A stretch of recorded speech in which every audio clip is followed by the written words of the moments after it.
Assalamualaikum warahmatullahi wabarakatuh. Perkenalkan, saya Regina Fadila dengan NIM 2104219 ingin menyampaikan hasil presentasi saya, yaitu hubungan hukum, cakap, dan kewenangan berhak. Langsung saja, yang pertama yaitu hubungan hukum. Hubungan hukum adalah hubungan antara dua subjek hukum atau lebih mengenai hak dan kewajiban di satu pihak berhadapan dengan hak dan kewajiban pihak yang lain. Hubungan hukum dapat terjadi antara sesama subjek hukum dan antara subjek hukum dengan benda. Selanjutnya yaitu contoh hubungan hukum. Hubungan hukum memiliki 3 unsur, yaitu yang pertama adanya orang-orang yang hak atau kewajibannya saling berhadapan. Contohnya yaitu A menjual rumahnya kepada B. A wajib menyerahkan rumahnya kepada B. A berhak meminta pembayaran kepada B.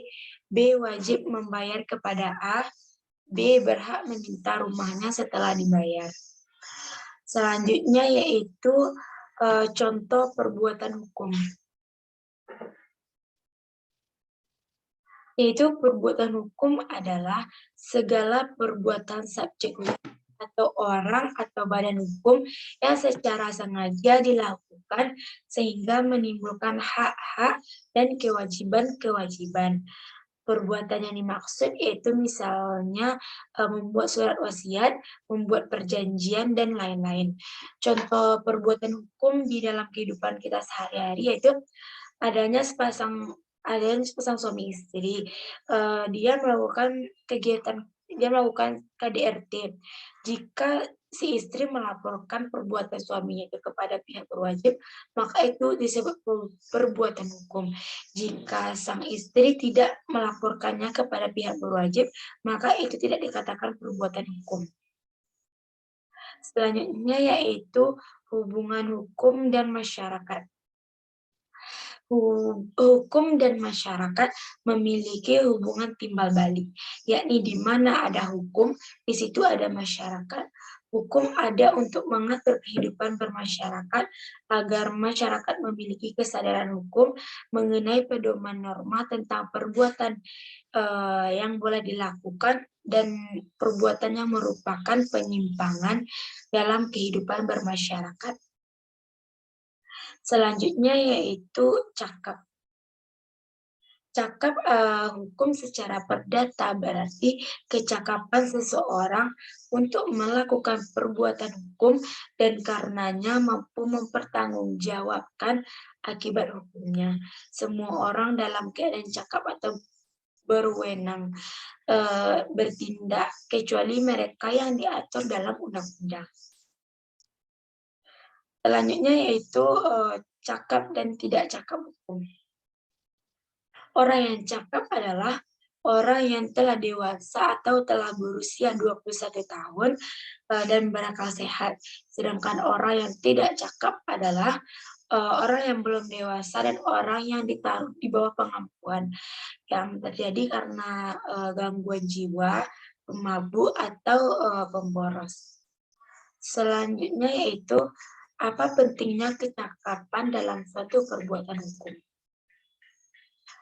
Yaitu kecakapan hukum merupakan suatu hal yang sangat penting dalam segala bidang hukum. Karena setiap perbuatan hukum memerlukan kecakapan hukum. Jika seseorang yang belum cakap hukum melakukan suatu perbuatan hukum, maka perbuatannya tersebut belum dapat dipertanggungjawabkan dan dapat dibatalkan. Selanjutnya yaitu perbedaan cakap dan kewenangan. Kecakapan bertindak adalah kewenangan umum untuk melakukan tindakan hukum. Kecakapan bertindak pada umumnya dan pada asasnya berlaku bagi semua orang. Setelah manusia dinyatakan mempunyai kewenangan hukum, maka kepada mereka diberikan kewenangan untuk melaksanakan hak dan kewajibannya. Untuk itu diberikan kecakapan bertindak. Dari ketentuan pasal 1329 BW, doktrin menyimpulkan bahwa semua orang pada azasnya cakap untuk bertindak, kecuali undang-undang yang menentukan lainnya. Kewenangan bertindak merupakan kewenangan khusus yang harus berlaku untuk orang tertentu dan untuk tindakan hukum tertentu saja.